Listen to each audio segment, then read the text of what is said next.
18वीं लोकसभा के लिए निर्वाचन आयोग आज दोपहर 3 बजे चुनाव कार्यक्रम की घोषणा करेगा। इसके साथ ही देश भर में आदर्श आचार संहिता भी लागू हो जाएगी। संभावना है कि 543 सीटों के लिए 7 या 8 चरणों में मतदान कराया जाएगा। आयोग कुछ राज्यों में विधानसभा चुनाव कार्यक्रम की भी घोषणा कर सकता है। ओडिशा, सिक्किम, आंध्र प्रदेश व अरुणाचल प्रदेश की विधानसभाओं का कार्यकाल भी जून में खत्म हो रहा है। इन राज्यों में चुनाव तारीखों की भी घोषणा होगी। आपको बता दें कि मौजूदा लोकसभा का कार्यकाल 16 जून को खत्म हो रहा है और उससे पहले नई सरकार के गठन की प्रक्रिया पूरी करनी होगी। गौरतलब है कि 8 फरवरी को जारी मतदाता सूची के मुताबिक इस चुनाव में 96.88 करोड़ मतदाता हिस्सेदारी करेंगे। इसमें 49.72 करोड़ पुरुष और 47.15 करोड़ महिला और 48,000 से ज्यादा अन्य मतदाता है। मतदाताओं का लिंगानुपात 948 है, यानी हर 1000 पुरुष मतदाताओं पर 948 महिला मतदाता है। कुल आबादी में मतदाताओं का प्रतिशत 66.76% है। तो वहीं 1.84 करोड़ मतदाता ऐसे हैं जिनकी उम्र 18 से 19 साल के बीच है। वहीं 20 से 29 साल के मतदाताओं की संख्या 19.74 करोड़ है। 1.85 करोड़ मतदाताओं की उम्र 80 साल से ज्यादा है। इनमें 2,38,791 मतदाता ऐसे हैं जो 100 की उम्र पार कर चुके हैं। बता दें कि पिछले लोकसभा चुनाव की तारीखों का ऐलान 10 मार्च 2019 को हुआ था। तब देश में 7 चरण में मतदान हुआ था। 11 अप्रैल को पहले दौर का मतदान हुआ, जबकि 19 मई को 7वें यानी कि आखिरी दौर की वोटिंग हुई थी। वोटों की गिनती 23 मई को हुई थी। और इसी पर ज्यादा जानकारी के साथ संवाददाता तनु हमारे साथ में फोन लाइन पर जुड़ गई हैं। तनु, 3 बजे निर्वाचन आयोग की प्रेस कॉन्फ्रेंस होगी और उसको लेकर के जो पूरी तैयारी है वो राजनीतिक पार्टियों ने कर ली है।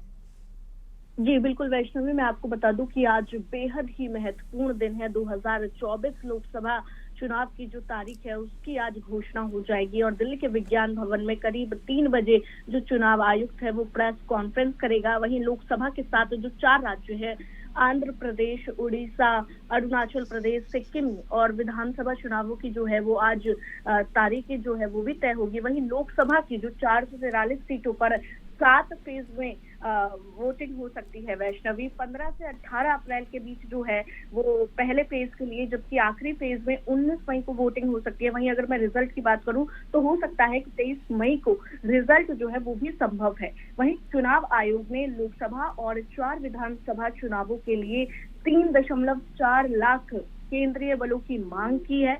आयोग जो है वो 97 करोड़ मतदाताओं के लिए देश भर में करीब 12.5 लाख जो मतदान केंद्र है वो बना सकता है। वहीं वैष्णवी, तारीखों की घोषणा के साथ देश में अब आचार संहिता भी लागू हो जाएगी। जो चुनाव प्रक्रिया है वो पूरी होने तक ये जो है वो आचार संहिता रहेगी। तो जो तमाम राजनीतिक दल है उनका जो अब प्रसार का दौर होगा वो थम सा जाएगा।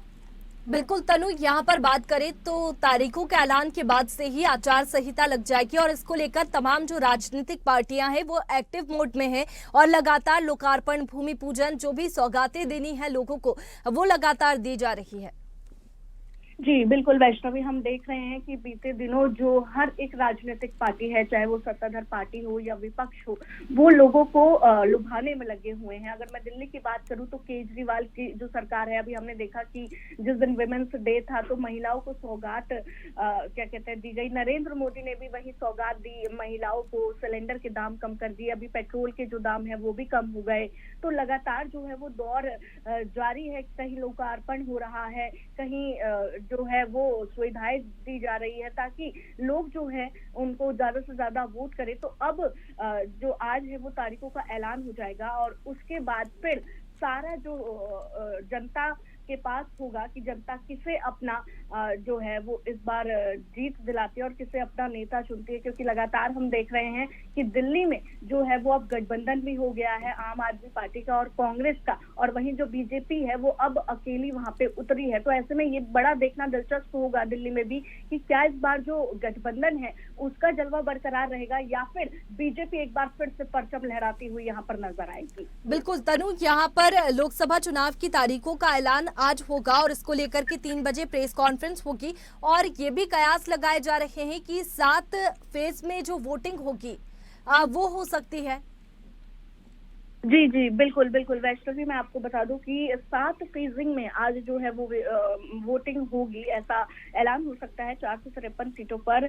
वहीं 15 से 18 अप्रैल के बीच जो है वो पहले फेज के लिए, जबकि आखिरी फेज के लिए 19 मई को जो है वो वोटिंग हो सकती है। और इस बार हम ये भी देख रहे हैं वैष्णवी साथ ही कि जो 18 से 19 साल की उम्र वाले जो 2 करोड़ नए वोटर्स जो है उनको भी जोड़ा गया है, यानी कि 2019 लोकसभा चुनाव के मुकाबले जो रजिस्टर्ड वोटर्स है उनकी संख्या 6% की जो है वो बढ़ोतरी हुई है। तो इस बार जो मतदाता है उसमें लगातार जो है बढ़ोतरी देखी जा रही है, चाहे वो युवा हो, चाहे वो महिलाओं की भागीदारी हो या फिर चाहे जो ओल्ड एज है उनकी भागीदारी हो। तो ये भी इस बार बड़ा दिलचस्प है कि संख्या में बढ़ोतरी हुई है इस बार।